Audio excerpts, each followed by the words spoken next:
నేను దేశం కోసం ప్రాణాలైనా ఇవ్వడానికి నేను ఈ బార్డర్లో రెడీగా ఉన్నాను. కానీ నా కోసం నువ్వు ఒక్క హెల్ప్, ఈ వీడియోని షేర్ చేయమా ప్లీజ్. సార్, మా ఊర్లో కొంతమంది భూ కబ్జాదారులు సిమెంట్ రోడ్లు కనీసం 20 సంవత్సరాల నుంచి వాడుకలో ఉంటే వాటిని పూర్తి చేశారు. చేతబాది ఒక 100 సంవత్సరాల క్రితం ఏర్పాటు చేశారు సార్ మా గ్రామంలో త్రాగునీటి కోసం. దాన్ని పూర్తి చేశారు. అలాగే ప్రభుత్వ భూములు చాలా వరకు ఆక్రమించేసుకున్నారు. అండ్ ఇంతే కాకుండా చెరువులు కనీసం 10 ఎకరాల వరకు ఆక్రమించుకున్నారు.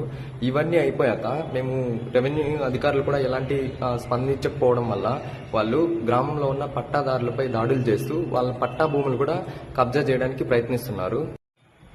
మా అన్న బెంగళూరులో జాబ్ చేస్తాడు సార్, నేనేమో ఆర్మడ్ ఫోర్స్లో ఉన్నాను.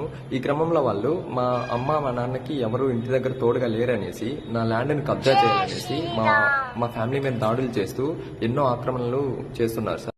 ఒక్కసారి ఈ ఫొటోస్ చూడండి సార్, ఏ విధంగా వాళ్ళు దాడులు చేస్తున్నారనేసి. కనీసం ఆడవాళ్ళని కూడా చూడకన్నా వాళ్ళు ఎంతగా తెగ ఇచ్చి కత్తులెత్తుకొని నరకడానికి పాల్పడుతున్నారు. రెవెన్యూ అధికారుల నుంచి పోలీసుల నుంచి నాకు ఏ విధంగా న్యాయం జరగకపోవడం వల్ల ఆర్మడ్ ఫోర్స్లో ఒక గ్రీవెన్స్ కేసు ఫైల్ చేసి నేను కలెక్టర్ ఆఫీస్కి మరియు ఐజీ ఆఫీస్కి నేను లెటర్ పంపించాను సార్. నా ఫ్యామిలీ మీద దాడులు జరగకూడదు మరియు నా భూమిని ఎవరో కబ్జా చేయడానికి వీల్లేదు, నాది పక్కా సెటిల్మెంట్ ల్యాండ్, నా దగ్గర అన్ని డాక్యుమెంట్స్ ఉన్నాయనేసి నేను పంపించాను. అయితే నాకు ఎలాంటి రెస్పాన్స్ ఇప్పటికి కూడా రాలేదు. సో ఇంకా నాకు రెస్పాన్స్ ఏం రాకపోవడం వల్ల నేను లీవ్ తీసుకొని ఇంటికి వచ్చి నేను ఇంకా డైరెక్ట్గా హైకోర్టులో రిట్ పిటిషన్ వేసాను సార్. ఎందుకంటే నా భూమిని సర్వే చేయమంటే కూడా అధికారులు సరిగ్గా రెస్పాండ్ అవ్వడం లేదు. So high court last month April 3వ తేదీన ఒక ఆర్డర్ ఇచ్చింది సార్, నా భూమిని ఖచ్చితంగా 3 monthsలో కొలిచి నాకు ఇవ్వాలని చెప్పి. నేను హైకోర్టు నుంచి ఆర్డర్స్ తెచ్చుకున్నా సరే ఈ కబ్జాదారులు సర్వే వాళ్ళు మా ఊరికి వచ్చి నా ల్యాండ్ను కొలుస్తుంటే ఈ కబ్జాదారులు అనేది కొలవనివ్వడం లేదు సార్.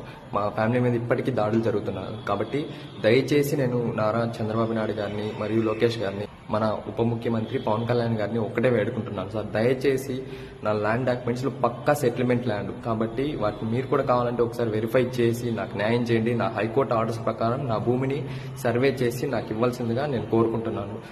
మాకు ఢిల్లీ నుంచి క్లియర్ కట్ ఆదేశాలు వచ్చాయి సార్, ఎటువంటి పరిస్థితుల్లోనా అసలు లీవ్లు ఇవ్వడానికి వీల్లేదనేసి. నేను హైకోర్టు ఆర్డర్స్ ప్రకారం సర్వే చేయడానికి వస్తారని చెప్పి వద్దామనుకున్నాను. సో కుదరడం లేదు. కాబట్టి దయచేసి మీరు నా ఫ్యామిలీకి అండగా ఉంటారని నేను కోరుకుంటున్నాను. మీడియా మిత్రులందరినీ నేను కోరుకునేది ఒకటే, దయచేసి ఈ వీడియో చంద్రబాబు నాయుడు గారికి మరియు మన పవన్ కళ్యాణ్ గారి వరకు చేరేంతలా మీరు ఈ వీడియోని షేర్ చేయాలనేసి మనస్ఫూర్తిగా కోరుకుంటున్నాను.